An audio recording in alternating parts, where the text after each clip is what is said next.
And to tend to talk about this, I've got another thing. I have all these.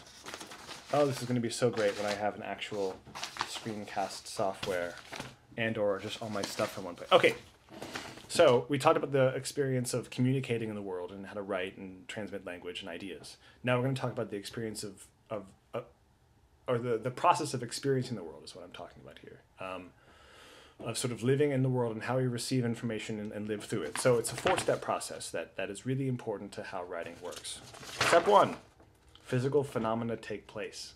Okay, what I mean by this is if you think about the senses, right? So light from the sun, there's a window here that you can't see. There's also one here, but that's closed. Light from the sun will hit any object. There's a house right there. So it's hitting that house, and all the wavelengths of light, except for sort of a pale yellow, are being absorbed by the house. The pale yellow gets reflected off of it. This is the physical phenomena I'm talking about. Or, right, I'm banging on my desk, so I'm hitting it, and sound vibrations are happening. Okay? That's the physical phenomena that I'm talking about. These take place all the time. We're constantly being inundated with all this sort of data. So that's step 1. Step 2, your sense organs send this data to the brain for interpretation. They sort of receive, so my eyeballs see that yellow and they say, okay, transmit this color to the brain. And then the brain's like, yellow, right? I have that, that's step 3. Step 3, brain perceives data and connects it to history's memory, right? When I was very, very, very small, I saw that color family, and I actually have another object too that I can use here. Right? Rather than using this house you can't see, I'll use this. So if I hold this up, you know what it is automatically. It's a Rubik's Cube. But that doesn't happen it happens so fast that we feel like it's automatic, but it has this step-by-step process, right? First, light hit it and brought it to my laptop's camera, and is now transmitting it to you through your laptop. So it's not actually a Rubik's Cube, it's a video image of a Rubik's Cube if you want to be really specific. I've got one, but you don't see one. Anyway, so the light bounces off, and then you read it, and it goes to your brain, and your brain does this. It connects this data to history and memory. So you've seen this sort of thing before, and you're like, oh yeah, that's not just this sort of weird boxy shape with all these colors. It's a Rubik's Cube. So that's what happens. We think and we say Rubik's Cube. So non-creative writing, if you want to talk about this, it writes, he held up a Rubik's Cube, right? That's what he writes. I have the sentence somewhere. Yeah. This is non-creative writing. It doesn't really do anything. It doesn't create, no, yeah. It writes the interpretation. It doesn't let the reader experience it themselves. So instead, you could write something like this. This isn't a very good sentence, but it'll start to work.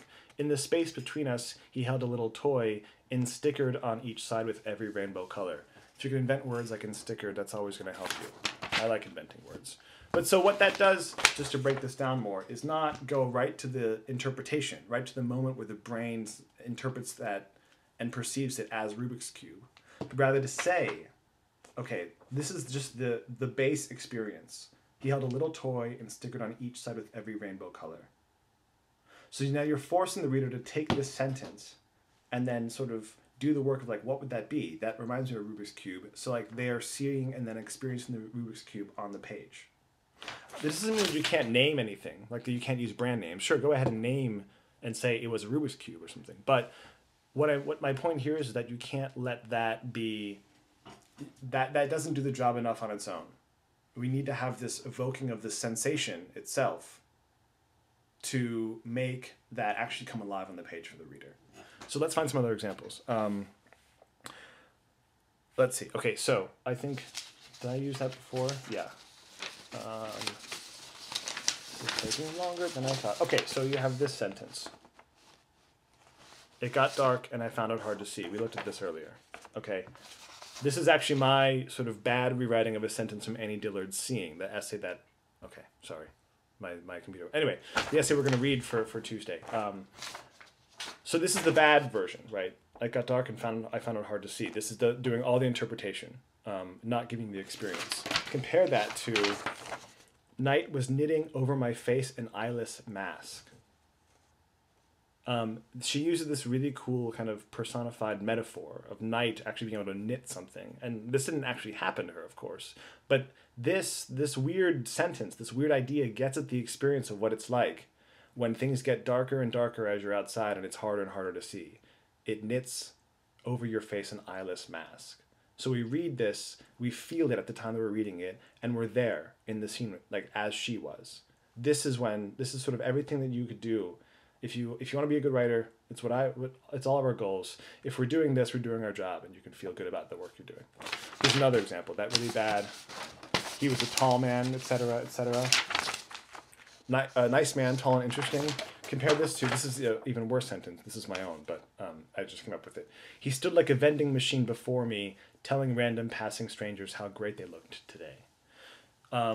So, it's all I'm doing is it's a simile. He stood like a vending machine before me. That's how tall he was. But what it does is it objectifies, or it makes objective. Sorry, not objectifies. It makes more objective this man's height. I'm not qualifying it as saying it's tall or whatever. It's just this comparison that we're like, okay, we've all seen vending machines. Sure, some are bigger than others, but it has the image itself, the experience of what it's like to be next to this person is more clearly evoked on the page in that sentence.